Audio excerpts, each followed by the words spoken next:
राधे राधे दोस्तों। ओम सूर्याय नमः।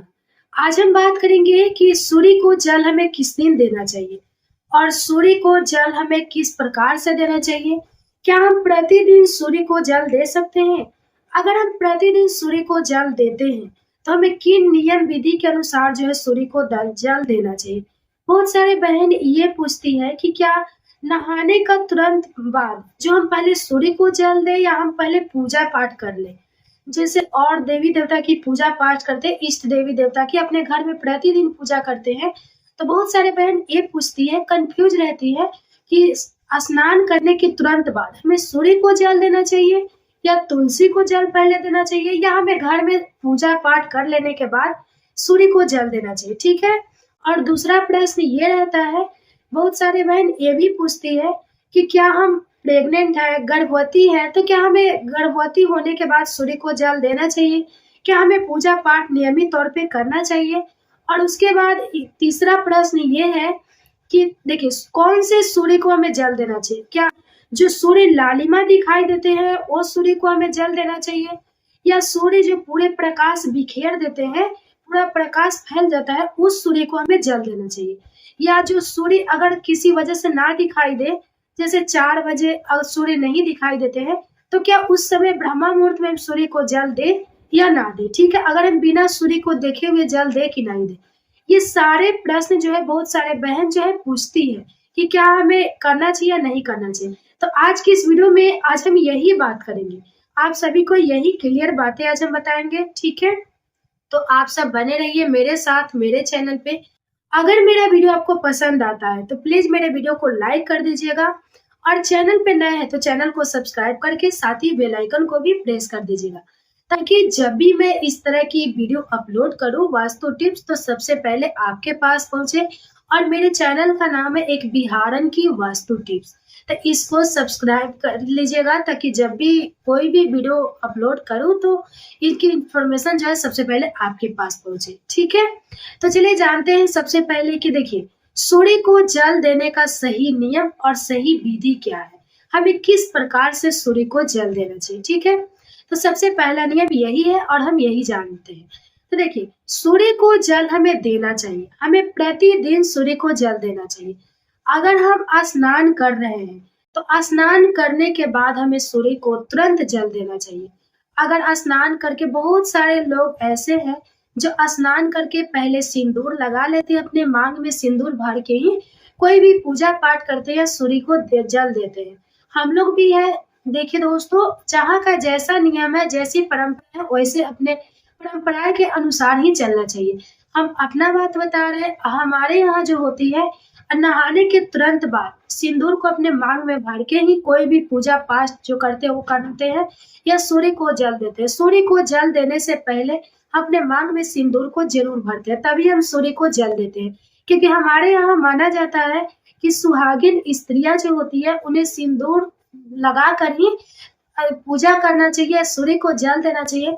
क्योंकि सूर्य अगर सिंदूर लगा के मांग भर के हम पूजा करते हैं या सूर्य को जल देते हैं तो सूर्य भगवान जो हमारे सुहाग को लंबी उम्र बनाते हैं और हमारे सिंदूर को जो है रक्षा करते हैं। ठीक है। इस वजह से जो है बहुत सारे जगह पे नहीं भी सिंदूर के बिना ही पूजा पाठ करने के बाद भी श्रृंगार करते हैं। बहुत सारे लोग कहते हैं कि पहले देवी देवता को सिंदूर लगाया जाता है, लगा दे या सिंदूर चढ़ा दे, पूजा पाठ कर ले, उसके बाद बहुत सारे लोग अपने मांग में भरते हैं। लेकिन हाँ, अपने यहाँ का नियम होता है, जो मेरे यहाँ होता है वो मैं आप सभी को बताऊंगी कि मेरे यहाँ जो होता है वो अपने मांग में पहले सिंदूर भर के तब पूजा पाठ करते हैं, सूर्य को जल देते हैं। तो आप अपने हिसाब से देख लीजिएगा, आपके यहाँ जैसे होता होगा आप कीजिएगा। ठीक है। अब जानते हैं दोस्तों कि देखिए सूर्य को जल हम किसी भी मनोकामना पूर्ति के लिए दे सकते हैं। सूर्य को जल देने से हमें कई फायदे होते हैं। अगर हमारा नौकरी नहीं लग रहा है तो हम सूर्य को जल देते हैं। अगर हम सूर्य को प्रतिदिन जल दे तो हमारा नौकरी जो है ज्यादा चांस रहती है कि लग जाता है। अगर आपके बिजनेस में लॉस हो रहा है तो अगर आप सूर्य को प्रतिदिन जल देती है तो याद रखिएगा आपका बिजनेस धीरे धीरे करके तरक्की करना शुरू हो जाता है और हाई लेवल पे चलने लगता है। ठीक है। ग्राहक की लंबी लाइन लग जाती है। इसीलिए आप अगर चाहती है कि आपका बिजनेस में लॉस हो रहा है उसको आगे बढ़ाना है, बिजनेस में लॉस ना हो, तो आप प्रतिदिन स्नान करने के बाद सूर्य को जल जरूर दें। ठीक है। और तीसरी बात जो है दोस्तों वो है कि जिनको संतान की प्राप्ति नहीं है, ठीक है? अगर जो संतान की कामना करती है, अगर काफ़ी दिन शादी की हो गई है 2 साल, 4 साल, 5 साल, 10 साल, बहुत सारे बहन ऐसी हैं कि 5 साल, 6 साल बाद शादी के भी उनको कोई संतान नहीं है, तो बहुत सारे परेशान भी रहती हैं। तो आपको बता दूँ कि अगर आपके पास संतान नहीं है, संतान की कामना रखते हैं, तो आप अगर प्रतिदिन नियमित तौर पे सूर्य को जल देते हैं, तो सूर्य को जल देने से आपको संतान की प्राप्ति होती है, ठीक है? और खास करके मंगलवार के दिन, अगर आप मंगलवार को दिन सूर्य को जल देती है, तो इससे आपको संतान की प्राप्ति होती है, ठीक है? तो ये तीसरी बात है और चौथी बात है दोस्तों कि अगर आपके घर में ज़्यादा कलह-क्लेश रहते हैं, अगर आपके सारे घर में सारे जो आपके सदस्य हैं उनकी मति एक नहीं रहती है, काफ़ी कटपट चलते रहते हैं। अगर आप चाहती हैं कि हमारे घरों में सुख शांति आए, हमारे घरों में जो है हमारे घरों में माँ लक्ष्मी का निवास हो, हमारे घरों में सारे की जो भी सदस्य हैं सबकी मति एक रहे, सब कोई आपस में मिल-जुल कर रहे, आपस में कोई भी मिल-जुल कर काम करे, परिवार में एकता बनी रहे, तब आपको अगर आप घर की गृहिणी है, लक्ष्मी है, तो आप सूर्य को जल 1 लोटा जल जो है प्रतिदिन आपको ज़रूर देना चाहिए। अगर आप प्रतिदिन 1 लोटा जल सूर्य को देते हैं, तो आपके घर की सारी जो भी नकारात्मक ऊर्जा है, घर बाहर चली जाती है और जो भी अच्छी चीज़ें हैं, सकारात्मक ऊर्जा है, आपके घरों में प्रवेश करती है। ठीक है, ये हो गया। अब बात करते हैं दोस्तों कि बहुत सारे बहन पूछती हैं कि क्या हम गर्भवती हैं, तो हम सूर्य को जल दे सकते हैं, पूजा-पाठ कर सकते हैं? तो देखिए, यहाँ बात पहले की नहीं है। पहले की जो दादी-नानी थी हम लोगों को यही बताया करती थी कि अगर आप प्रेग्नेंसी कंसीव कर लिए, यानी आप गर्भवती आपको मालूम चल गया कि हम गर्भवती हैं, ठीक है? अगर आपको हर तरह से पता चल गया कि हम गर्भवती हैं, तो पहले की दादी-नानी जो भी थी, हम लोगों की वो यही बताती थी कि अगर आप गर्भवती हैं, तो आपको जो है कोई भी देवी-देवता को स्पर्श नहीं करना है, किसी भी जो भी शुभ मांगलिक कार्य हो रहे हैं वहाँ पे आपको जाना नहीं है, आपको दूर से ही प्रणाम कर लेना है, किसी भी छूना नहीं है। अगर आप गर्भवती तो कोई भी व्रत त्योहार नहीं रखना है। अब पहले से जो रख रही है उसको करना है, लेकिन अगर आप नया उठाना चाह रही है तो नहीं उठाना है। पहले की जो दादी-नानी थी यही कहती थी। हम लोगों को भी यही कहा गया है कि ऐसे करना है, ठीक है? लेकिन देखिए पहले ये सब होता था, पूजा-पाठ नहीं करना है, सूर्य को जल नहीं देना है, किसी भी देवता को स्पर्श नहीं करना है, दूर से ही उनको प्रणाम कर लेना है। लेकिन आज की ज़माना मॉडर्न है, आज की ज़मानाएँ कुछ अलग है, आज की परंपराएँ भी अलग है।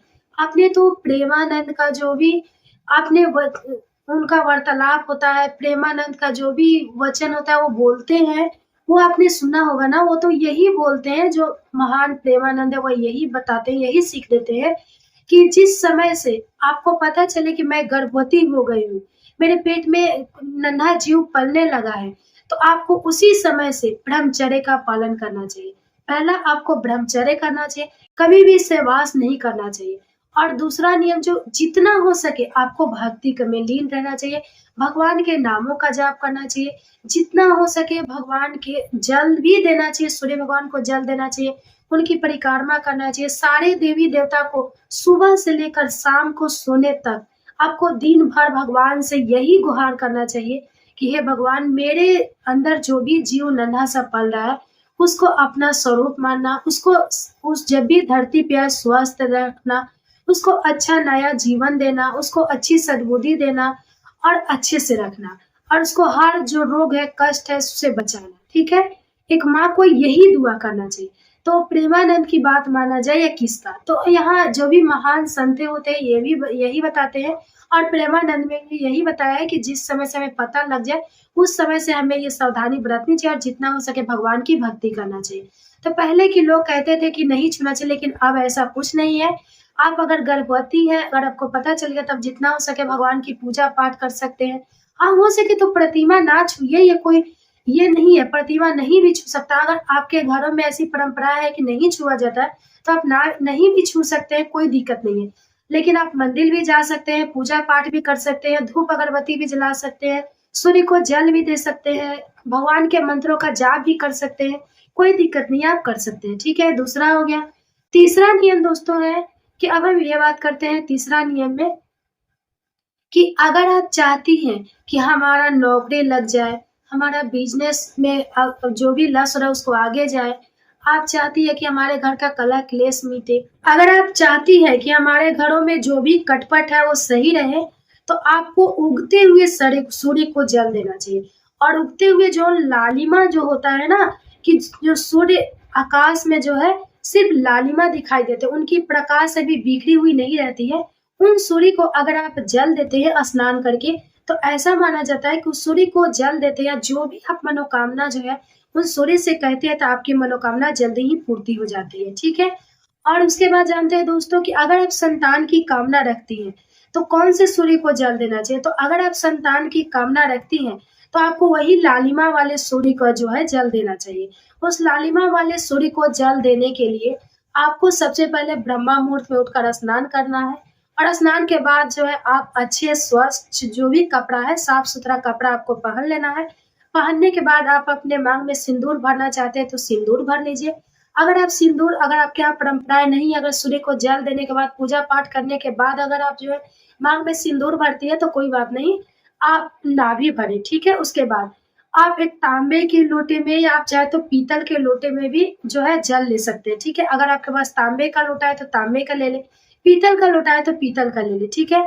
और उसमें जल भर करके आप जो है, अगर आपके पास फूल है तो फूल रख ले, आपके पास अक्षत है तो अक्षत डाल ले, आपके पास गुड़ है तो गुड़ डाल ले, और आपके पास जो भी मीठा चीज है उसे डाल ले। अगर आपके पास ये सारी वस्तुएं कुछ भी ना है, तब सिर्फ एक लोटा जल ले ले। आपके पास गंगा जल है तो 2 बूंद आप गंगा जल डाल ले, अति उत्तम होता है। अगर आपके पास गंगा जल भी ना है, कोई सुविधा ना है, तो कोई बात नहीं, आप शुद्ध लोटा 1 लोटा जल जो है आप ले सकते हैं।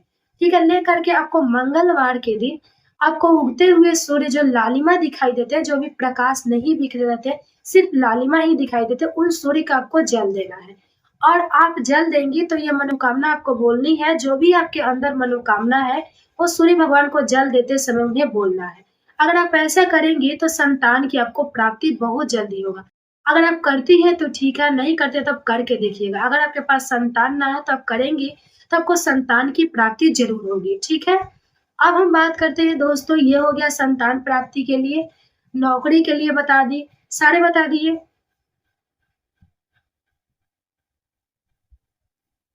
और बहुत सारे बहन ये पूछती है और ये जानना भी चाहती है, बहुत सारे लोग ये जानना चाहते हैं कि हमें तांबे के लोटे में जल देना चाहिए या पीतल के लोटे में जल देना चाहिए। तो देखिए बहन, आपके पास जो भी वस्तुएं उपलब्ध है, अगर तांबे की लोटा है तो आप तांबे के लोटे में दें। अगर आपके पास जो है पीतल की लोटा है तो आप पीतल के लोटे में भी जल दे सकते हैं। आपके पास जो भी वस्तुएं, जो भी चीज की लोटे, आप उसमें भी जल दे सकते हैं। लेकिन ध्यान रखिएगा कि कभी भी जो है तांबे के लोटे में जो है हम गुड़ नहीं डालते हैं। गुड़ डालते हैं तो अशुभ माना जाता है, इसीलिए कहा जाता है कि तांबे के लोटे में अगर आप जल दे रहे हैं तो उसमें गुड़ आपको नहीं डालना चाहिए। अगर आप गुड़ डाल रहे हैं तो इसे अशुभ माना जाता है, इसीलिए आप गुड़ ना डालें। अगर आप पीतल की लोटे में जल दे रहे हैं तो आप गुड़ भी डाल सकते हैं, फूल भी, अक्षत भी, जो भी चीजें आप डाल सकते हैं। ठीक है। डाल के आप जल दे सकते हैं। यही बात की ध्यान रखनी रहती है। उसके अलावा कोई भी दिक्कत नहीं है, आप कोई भी चीज से जल दे सकते हैं। ठीक है। अब बात करते हैं दोस्तों कि देखिए, जरूरी नहीं है कि सूर्य को जल देने के लिए केवल शास्त्रीय नियम ही है।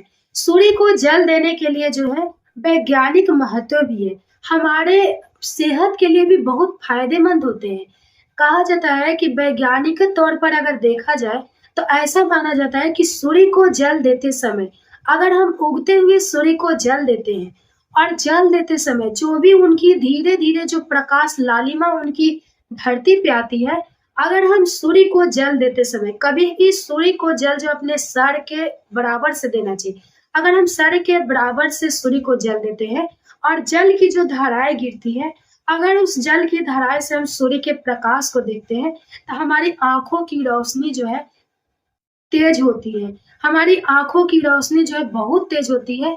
अगर हमारे आंखों में दर्द रहता है, अगर हमारा आंखों में जो सूजन रहता है, अगर हमारे आंखों में कोई प्रॉब्लम रहती है, तो अगर हम इस तरह से सूर्य को जल देते हैं तो ऐसा माना जाता है कि उस देने से हमारे आंखों की सारी जो भी प्रॉब्लम है वो सही हो जाती है। ठीक है।